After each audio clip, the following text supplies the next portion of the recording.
ইরানের শক্তিতে কাঁপছে সমুদ্রপথ, ভয়ে পালাচ্ছে আমেরিকা। জানাবো ইরানের ফাঁদে আরব দুনিয়া, কেড়ে নিল মার্কিন মিত্রদের ঘুম। ইরানকে অস্ত্র না দিতে শি জিনপিংকে চিঠি পাঠালেন ট্রাম্প। এবার ময়দানে চীন, ট্রাম্পের জন্য ভয়ঙ্কর বার্তা।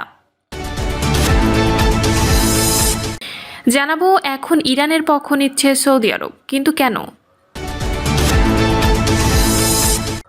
এবং সর্বশেষ জানাবো এবার লোহিত সাগরের বাণিজ্য পথ বন্ধের হুমকি দিল ইরান। দর্শক শুনছিলেন সংবাদ শিরোনাম, এবার জানিয়ে দিব বিস্তারিত সংবাদ। তবে তার আগে অনুরোধ থাকবে ভিডিওটিতে একটি লাইক দিন এবং ভিডিও সম্পর্কে আপনাদের গুরুত্বপূর্ণ মতামত কমেন্ট করে জানিয়ে দিন। ইরানকে ঘিরে মার্কিন ঘাঁটি বসিয়ে শক্তি প্রদর্শনের খেলায় নেমেছিল মির্জাফর আরব দেশগুলো, কিন্তু যুদ্ধের ধোঁয়াশা কাটতেই পাল্টা চাল দিল তেহরান। সরাসরি ক্ষতিপূরণ দাবি করে বসল ষড়যন্ত্রের কাশিম বাজার খ্যাত সৌদি আরব সহ যুক্তরাষ্ট্র ঘনিষ্ঠ 5 রাষ্ট্রের কাছে। জাতিসংঘকে চিঠি দিয়ে ইরান জানিয়ে দিল এবার হিসাব চুকানোর পালা। যারা আগুন জ্বালাতে মদদ দিয়েছে তাদেরই দিতে হবে মূল্য। ফলে কূটনৈতিক দাবা খেলায় নতুন করে কোণঠাসা হয়ে পড়েছে আরব মিত্ররা।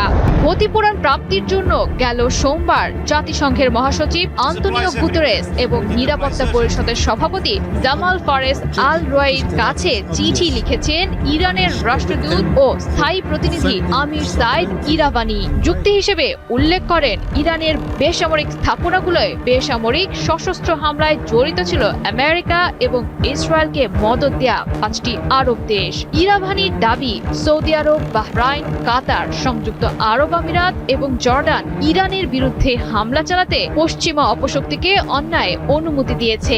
মার্কিন সামরিক ঘাঁটি থাকা 5টি আরব দেশগুলোর উচিত ইরানকে পূর্ণাঙ্গ ক্ষতিপূরণ প্রদান করা, যার মধ্যে অন্তর্ভুক্ত থাকবে তাদের আন্তর্জাতিকভাবে অন্যায় কর্মকাণ্ডের ফলে সৃষ্ট সব ধরনের বস্তুগত ও নৈতিক ক্ষতির ক্ষতিপূরণ। তবে শুধু ক্ষতিপূরণ নয়, এর আগে উপসাগরীয় দেশগুলো চলমান যুদ্ধের ক্ষয়ক্ষতির জন্য ইরানকে দোষী সাব্যস্ত করার দাবিটিকেও আইনের দৃষ্টিতে গ্রহণযোগ্য নয় বলে তুলে ধরেন ইরাভানি।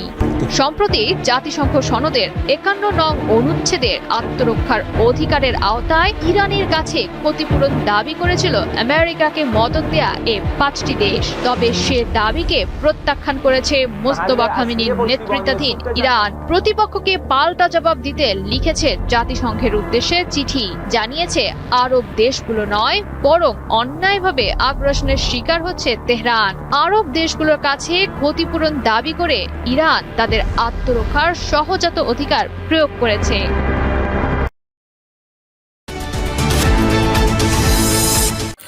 ইরানের শক্তিতে কাঁপছে সমুদ্রপথ, ভয়ে পালাচ্ছে আমেরিকা। এটাই কি সেই আমেরিকা যারা একসময় সমুদ্র শাসনের দাবি করত? আজ সেই শক্তিধর আমেরিকার লোহিত সাগর এড়িয়ে পাল্টে ফেলছে নিজের পথ। বাবেল মানদেব যেখানে একসময় মার্কিন যুদ্ধজাহাজ বুক চিতিয়ে চলত, আজ সেখানে ভাসছে ভয়, অনিশ্চয়তা আর প্রতিরোধের ছায়া। ইরান ও তার মিত্রদের ক্রমবর্ধমান শক্তি এমন এক বাস্তবতা তৈরি করেছে যেখানে বিশ্বের সবচেয়ে আধুনিক বিমানবাহী রণতরীকেও ঘুর পথে যেতে হচ্ছে। প্রশ্ন উঠছে, এটা কি কৌশল নাকি সরাসরি পরাজয়ের পূর্বাভাস? বাটার ও ভিটামিন সমৃদ্ধ মার্কিন বিমানবাহী রণতরী ইউএসএস জর্জ এইচ.ডব্লিউ. বুশ, যা সাধারণ জিব্রাল্টার হয়ে ভূমধ্যসাগর পেরিয়ে মধ্যপ্রাচ্যে আসে, এবার সেই পথ এড়িয়ে যাচ্ছে। এর পরিবর্তে বিশাল এই যুদ্ধজাহাজটি আফ্রিকা মহাদেশ ঘুরে দীর্ঘপথ পাড়ি দিচ্ছে। বর্তমানে এই নামিবিয়ার উপকূল ঘেঁষে আরব সাগরের দিকে এগোচ্ছে। কেন এই অস্বাভাবিক রোড? বিশ্লেষকরা বলছেন এর পেছনে রয়েছে লোহিত সাগর ও বাবেল মানদেব অঞ্চলের ক্রমবর্ধমান নিরাপত্তা ঝুঁকি।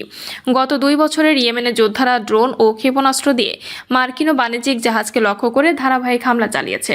ফলে একসময় নিরাপদ করিডোর এখন পরিণত হয়েছে ঝুঁকিপূর্ণ যুদ্ধাঞ্চলে।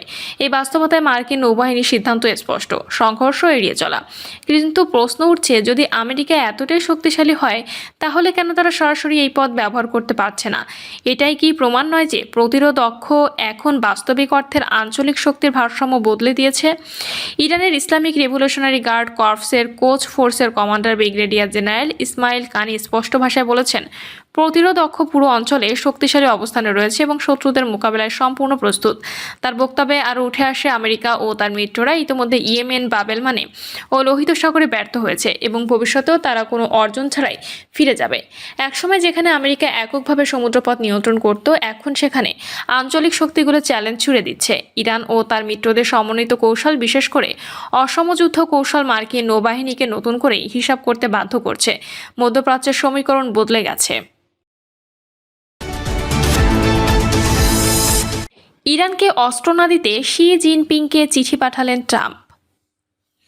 চীনের প্রেসিডেন্ট শি জিনপিংকে ইরানের কাছে উন্নত অস্ত্রশস্ত্র সরবরাহ না করার জন্য বিশেষ অনুরোধ জানিয়ে চিঠি পাঠিয়েছেন মার্কিন প্রেসিডেন্ট ডোনাল্ড ট্রাম্প। ফক্স বিজনেসকে দেওয়া এক সাক্ষাৎকারে ট্রাম্প বলেন, চীন ইরানকে বিভিন্নভাবে সমরাস্ত্র দিয়ে সহায়তা করছে। এমন খবর পাওয়ার পর তিনি সরাসরি শি জিনপিংকে একটি চিঠি লেখেন। সেই চিঠিতে তিনি চীনকে এই ধরনের কর্মকাণ্ড থেকে বিরত থাকার আহ্বান জানান। প্রেসিডেন্ট ট্রাম্পের ওই চিঠির জবাবে চীনা প্রেসিডেন্ট শি জিনপিং তাকে একটি ফিরতি চিঠি পাঠিয়েছেন। ট্রাম্পের দাবি, সেই চিঠিতে শি জিনপিং স্পষ্টভাবে জানিয়েছেন যে চীন বর্তমান ইরানকে কোনো অস্ত্র সরবরাহ করছে না। যদিও মার্কিন গোয়েন্দা সংস্থাগুলো এর আগে দাবি করেছিল চীন ইরানকে অত্যাধুনিক যুদ্ধাস্ত্র পাঠানোর প্রস্তুতি নিচ্ছে, তবে বেইজিং সরাসরি সেই অভিযোগ অস্বীকার করল। সাক্ষাৎকারে ট্রাম্প আরও উল্লেখ করেন, বিশ্বের বিভিন্ন স্থানেই চীনা অস্ত্রের উপস্থিতি দেখা যাচ্ছে এবং ইরানের ক্ষেত্রে তেমনটা ঘটার সম্ভাবনা নিয়ে তিনি উদ্বিগ্ন ছিলেন। মধ্যপ্রাচ্যে চলমান উত্তেজনার মধ্যে বড় দুই শক্তির এই যোগাযোগ আন্তর্জাতিক অঙ্গনে বেশ আলোচনার জন্ম দিয়েছে। ট্রাম্পের এই বার্তার মাধ্যমে ইরানকে একঘরে করার এবং দেশটির সামরিক সক্ষমতা বৃদ্ধির পথে বাধা দেওয়ায় মার্কিন প্রচেষ্টা আরও স্পষ্ট হয়ে উঠবে। তবে চীনের এই আশ্বাসের পর ওয়াশিংটন তাদের পরবর্তী পদক্ষেপ কী নেবে তা এখন দেখার বিষয়। এবার ময়দানে চীন, ট্রাম্পের জন্য ভয়ঙ্কর বার্তা। মধ্যপ্রাচ্যের রণক্ষেত্রে কি এবার সরাসরি প্রবেশ করতে যাচ্ছে পরাশক্তি দেশ? একদিকে ইরানকে ঘিরে যুক্তরাষ্ট্র ইসরায়েলের একের পর এক আগ্রাসন, আর অন্যদিকে সমস্ত মার্কিন নিষেধাজ্ঞা বৃদ্ধাঙ্গুলি দেখিয়ে পারস্য উপসাগর চীনা ট্যাঙ্কারের দাপট। যখন ওয়াশিংটন আর তেহরানের যুদ্ধবিরতি আলোচনা ব্যর্থ হয়েছে, ঠিক তখনই চীনের প্রেসিডেন্ট শি জিনপিং এমন এক বক্তব্য করেছেন যা হোয়াইট হাউসের ঘুম উড়িয়ে দেওয়ার জন্য যথেষ্ট। শি জিনপিং পরিষ্কার জানিয়ে দিয়েছেন, পৃথিবী এখন আর জঙ্গলের আইন বা জোর যার মুলুক তার এই নীতিতে চলবে না। কিন্তু কেন ঠিক এই সময় বেইজিং এতটা আক্রমণাত্মক? তবে কি ইরানের পাশে দাঁড়িয়ে যুক্তরাষ্ট্রকে সরাসরি চ্যালেঞ্জ ছুড়ে দিচ্ছেন চীন? গত মঙ্গলবার আবুধাবি যুবরাজ শেখ খালিদ বিন মোহাম্মদ বিন জায়েদ আল নাহিয়ানের সাথে এক হাই প্রোফাইল বৈঠকে বসেন চীনা প্রেসিডেন্ট। সেখানে তিনি সাফ জানিয়ে দেন, মধ্যপ্রাচ্যে শান্তি ফেরাতে হলে আন্তর্জাতিক আইন সমুন্নত রাখতে হবে। শি জিনপিং সরাসরি ইরানকে লক্ষ্য করে চালানো যুক্তরাষ্ট্র ইসরায়েলের হামলার কঠোর সমালোচনা করেন। তিনি হুঁশিয়ারি দিয়ে বলেন, আন্তর্জাতিক আইনকে কেউ নিজের সুবিধা মতো ব্যবহার করবে আর অসুবিধা হবে বর্জন করবে, এমন দ্বিমুখী নীতি চীন বরদাস্ত করবে না। বেইজিং মনে করেন, ইরানে এই হামলা শুধু অনৈতিক নয় বরং সম্পূর্ণ বেআইনি। ওয়াশিংটন যখন ইরানের উপর অর্থনৈতিক সন্ত্রাসবাদ চালাচ্ছে, তখন চীন তার জবাব দিচ্ছে অ্যাকশনের মাধ্যমে। মার্কিন সামরিক বাহিনী যখন ইরানের বন্দরগুলো অবরোধ করে রেখেছে, ঠিক তখনই ব্রিটিশ সংবাদ মাধ্যম রয়টার্স এক চাঞ্চল্যকর খবর প্রকাশ করেছে। যুক্তরাষ্ট্রের করা নিষেধাজ্ঞা অমান্য করে রিস স্টারি নামের একটি চীনা ট্যাঙ্কার সফলভাবে হরমুজ প্রণালী পার হয়েছে। শুধু তাই নয়, মুরলি কিষান নামের আরেকটি বিশাল জাহাজও এখন ইরাকের দিকে এগোচ্ছে তেল নিতে। আমেরিকা রক্তচক্ষুকে পরোয়া না করে চীনের এই পদক্ষেপ প্রমাণ করে, মধ্যপ্রাচ্যের জ্বালানি রাজনীতিতে ওয়াশিংটন একছত্র আধিপত্য এখনও শেষ হয়নি। এদিকে ইরানকে চীন সামরিক সহায়তা দিচ্ছে এমন অজুহাত তুলে বেইজিং এর উপর নতুন করে শুল্ক আরোপের হুমকি দিচ্ছে জো বাইডেনের ট্রাম্প প্রশাসন। তবে চীনও এবার দমে যাওয়ার পাত্র নয়। চীনের পররাষ্ট্র মন্ত্রণালয় স্পষ্ট জানিয়ে দিয়েছে, ইরানকে সামরিক সহায়তা দেওয়ার খবরটি সম্পূর্ণ ভিত্তিহীন এবং বানোয়াট। চীন হুঁশিয়ারি দিয়ে বলেছে, যদি এই অজুহাত যুক্তরাষ্ট্র শুল্ক বাড়ায়, তবে বেইজিং পাল্টা ব্যবস্থা নিতে মুহূর্ত দ্বিধা করবে না। মনে রাখা দরকার, আগামী মাসে বেইজিং ডোনাল্ড ট্রাম্পের সাথে শি জিনপিং এর একটি গুরুত্বপূর্ণ বৈঠক হওয়ার কথা। তার আগে চীনের এই শক্ত অবস্থান বিশ্ব রাজনীতিতে এক নতুন মেরুকরণের ইঙ্গিত দিচ্ছে।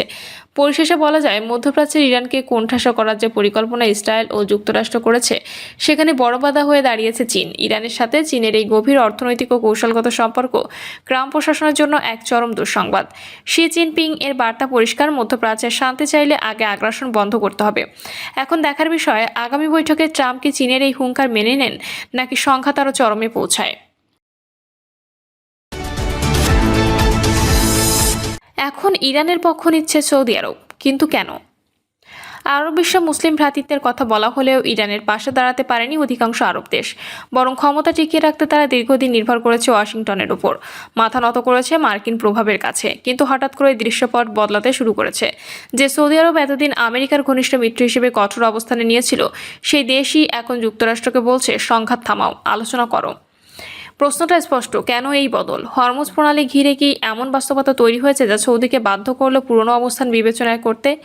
হরমুজ প্রণালী শুধু একটি জলপথ নয়, এটি বিশ্বের জ্বালানি অর্থনীতির প্রাণকেন্দ্র।